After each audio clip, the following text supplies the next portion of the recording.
Welcome back to First Take. Wemby became the first unanimous winner of Defensive Player of the Year since the award was first given out in 1982 and 1983. At 22 years old, he also became the youngest player in NBA history to win the award. Since entering the league in 2022, Wemby has led the NBA in blocks per game in each of his first 3 seasons. And so now we ask the question, we got to really dig deep here in the archives. Is Wemby the best defensive player you've ever seen? I sure don't want my brother KG getting mad at me, but it's facts over feelings. And hell yeah, he's the best defensive player I've ever laid my eyes on. He got my vote this year. He's going to continue to get my vote. And this is the first of many. We could talk one award that's not going anywhere, that's going to be owned by Wemby for the next 5 or 6 years, is going to be Victor Wembanyama. It's his ability at 7'5", 7'6", whatever height he is, to be able to do everything. And when I say everything, if you want him in the drop coverage, in the pick and roll, he does that with the best of them. If you want him to switch out on smaller guards and slide whatever size shoes he wear and get down in the defensive stance, he does that as well. I mean, he's going to lead the league in shot blocking. He's going to go down, if not the greatest shot blocker to ever play the game of basketball. But it's the stat that's out there, and I don't have it off the top of my mind, of teams not driving to the basket. Like, teams do not drive to the basket. They are scared to drive to the basket. In order to beat the Spurs, you got to be able to knock down tough, contested, 3-point shots, because the reason that they're contested, because of the wings that they have on the perimeter, they're pretty damn good defenders as well. So when you think about Wemby and you think about how young he is and the tenacity, that's another thing. In order to be a defender, a great defender, you got to have a killer mentality. He has that smile and that swag he walks in with. Don't let that fool you. He has it on his mind. He stands on business. And he is the best defensive player I've ever laid my eyes on. It's funny, Perk, to your point. Somebody the other night in game 1 got into the lane and thought better and made a U-turn. A U-turn out of the lane. There's no block shot recorded there. It's just a shot that's completely discouraged. Even I am not old enough to have seen the great Mr. Bill Russell. You know, I remember I was 10 years old and I could see that my father wanted me to watch Bill Russell because his defense, he's the greatest defensive player of all time. People I've seen. So since that was a long time. Yeah. I mean, I was trying to there have been some great defenders. I mean, and not just Rodman, Draymond, Akeem. And I did see Akeem in his prime all the time. I was around covering the league for that. And I saw Dennis Rodman when he was a menace. Dennis Rodman covered everybody. Dennis Rodman took Shaq out of games. Saw it, was there for it. All right, so we don't want to forget that Dennis Rodman was a nuisance and a menace, and he was great at it in an all-court way. But Dennis Rodman is smaller than you think if you see him in person. Right? 6'7" and a half, maybe 6'8", maybe. You know, wiry, like a marathon runner. Wembanyama, my God, the shots he just blocks, discourages, changes what you're doing offensively and what it is that you think you can do. He takes your confidence early in the game, and you see teams just doing things that are completely out of character.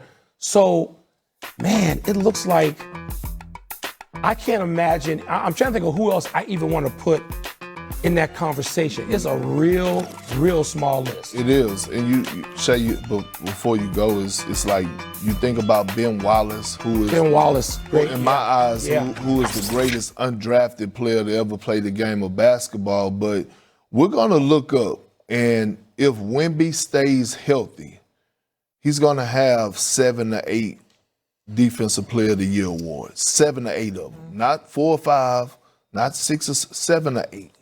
First unanimous Defensive Player of the Year. The cat is 22 years old. That question seemed crazy in the beginning, best defensive player. But then when you really think about it, it's like, well, actually, that's right on. Do you think Wemby can carry the Spurs to a title this year?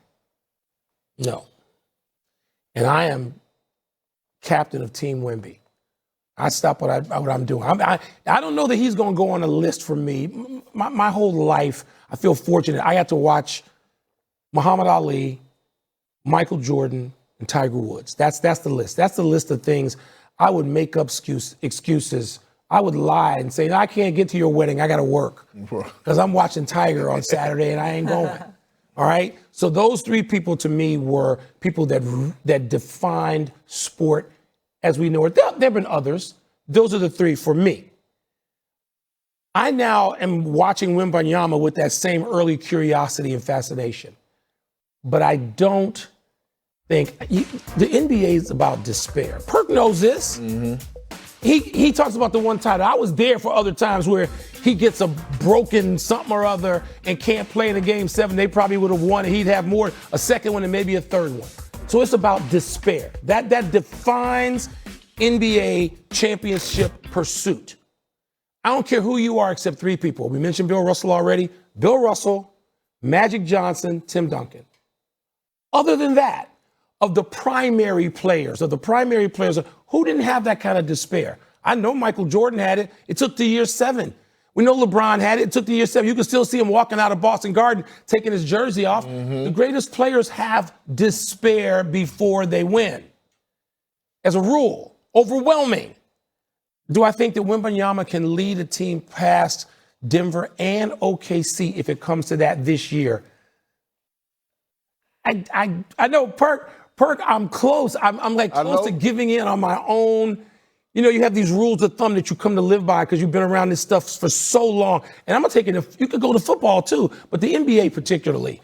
And I'm putting the brakes on, and I'm saying that either Denver or OKC, and maybe OKC, defending champs. They get him after he come out of a 7-game grueling series with Denver. Have that scenario. Is he then going to pick it up and go beat OKC? But he's generational. That's, I mean, he's a freak of he's once in a life. So he could, if anyone could do it. If anyone can, Shay, I don't want to go against history and what I've seen.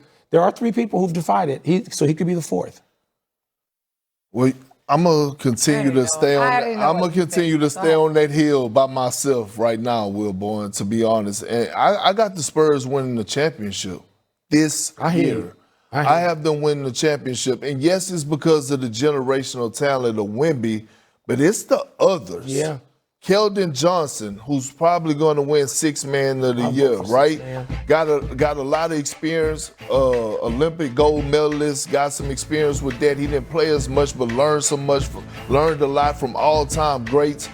When you think about their roster, all they did was go out and duplicate what the Oklahoma City Thunder.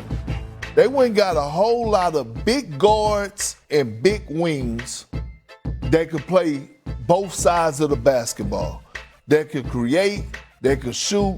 You look at a guy like De'Aaron Fox, 6'4", 6'5". We saw what he did in that 2-3 years ago. Him and Steph Curry went toe-to-toe in that 7-game series. Harrison Barnes, champion, bring experience in off the bench. Dylan Harper, he has an old soul. He's been here before. Hell, he's been around winning all his life, right? And then you look at guys like Stephon Castle, who has been a winner, won at UConn, knows how to win, knows how to play with that physicality and that tenacity. Last point, they got a head coach leading the charge in Mitch Johnson, who I voted for as coach of the year.